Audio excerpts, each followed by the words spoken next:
All right, so now is day 2 of our visual journal. So we've got our pages in front of us, right? We already did a simple wash just to give us a little bit of background. So now we're going to start building up some layers.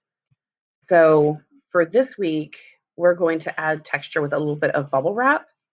And here's how this is going to work. I've got a little bit of acrylic paint here. And I am just going to paint that across some different areas of my bubble wrap. Now, I'm going to mix up some of this red, and we'll have some red areas. I'm trying to work quickly so I don't have any dry spots, but it shouldn't be as big of an issue with this acrylic paint. I'm mixing a little bit of water into it to keep it workable while I'm still getting everything set up. So that water kind of helps to increase our working time.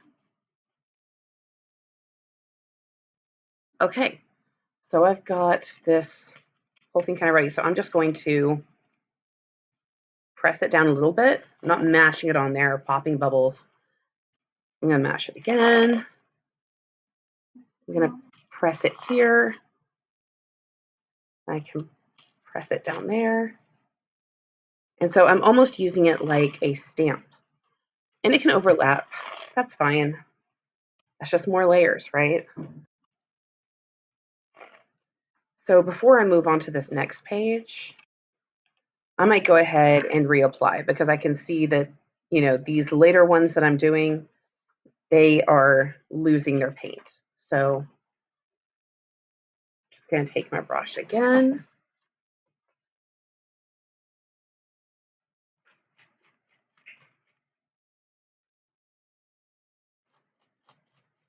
And just reapplying my color.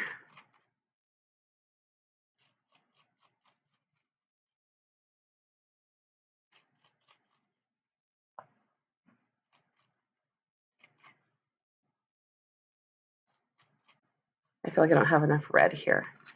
So I'm going to get just a bit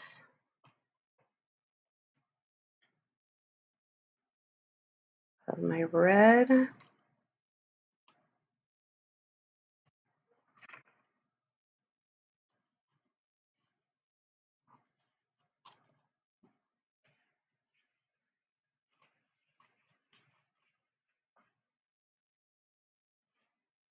I'm trying to go for these areas where I can see that the bubbles themselves have lost paint.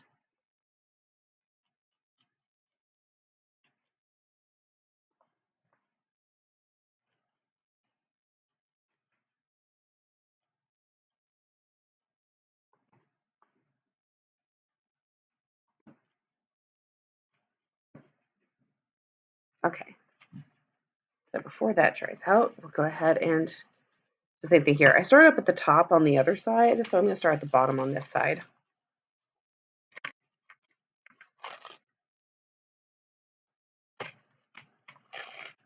So again, I'm just kind of moving it over and pressing down.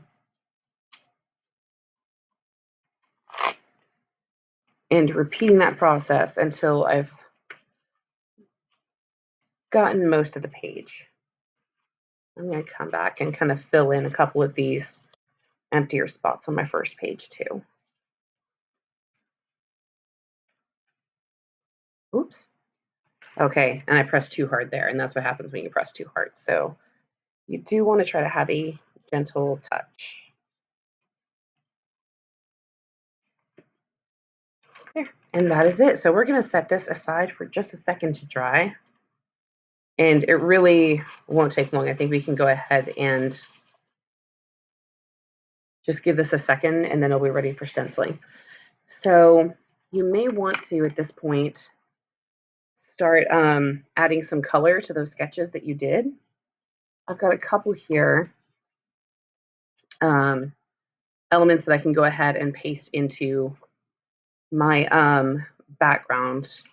I may go ahead and hit like this. I may hit them both with some colored pencils after this just to do like fine details. And I've got some sort of organic squiggles. One of my kids was messing around on an index card with the paint and wanted me to turn it into something, but I thought it'd be cool to keep it kind of loose and organic. So I just added some blue to sort of define it. So once this has sat for a minute, and it has, we can go ahead and add some stenciling. And this is already so busy, right? That's what we want with this, mixed media art journal kind of stuff. We want it to be really, really busy. So that's a good thing. So I'm just going to knock the background back a little bit by adding some white. And this is going to be white acrylic paint. Just going to squeeze some here. I'm going to be mixing some white or some water into this white to make it thinner. Oh, apparently I need to change my paint water because it is purple. But that's okay. And we'll just do that. So I can now, I'm going to switch from this brush to a sponge brush. And over by the watercolor, we have a tray of makeup sponges that are perfect for this. That's why I have the makeup sponges there. So I'm just going to figure out where I want to put my stencil. I want to have it going a little bit crooked because I think that's a little more interesting. And so I'm just dipping my sponge brush or makeup sponge, either way, into that white. I'll kind of dab off excess. And then I can just dab this on here. And I'm just trying to have a very thin coat because I don't want to completely cover up what's behind it. It's just, remember, like I said before, it is all about building up layers. With mixed media, you just want to layer and layer and layer and layer. Even when like every sensible part of you is like, no, it's too much. It's not too much. It's okay. Keep going.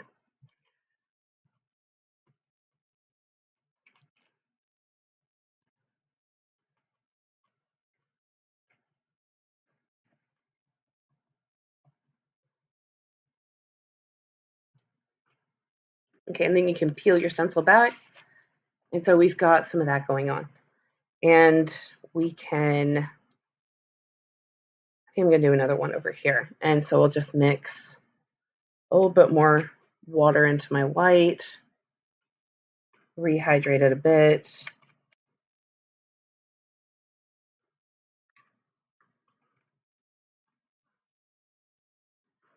I'm just going to do the exact same thing. I'm just going to, I've used that sponge. I moved my stencil. Dang it. That's the one thing you don't want to do. You don't really want to move your stencil. But it'll be okay. So I'm just kind of dabbing along. And the reason why I'm using a sponge and not a regular brush is that a sponge is really good for just dabbing hard enough. Because if you're using a regular brush, it would kind of, the bristles would kind of go under.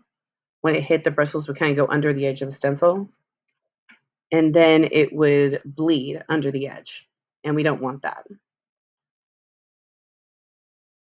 So by using a sponge, we can prevent that kind of bleeding from happening.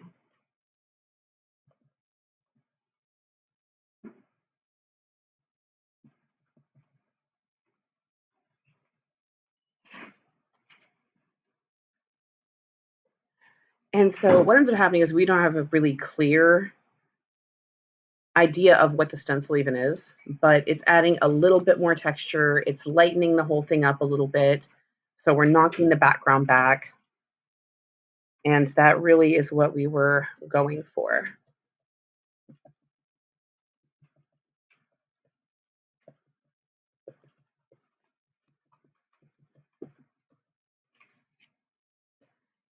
And Let me see. I can go ahead and do some on the other side as well. So it matches this. But tomorrow I'm going to be ready to start collaging elements on here, drawing on here, writing on here, all of that stuff. So this is day 2 for the mixed media journal.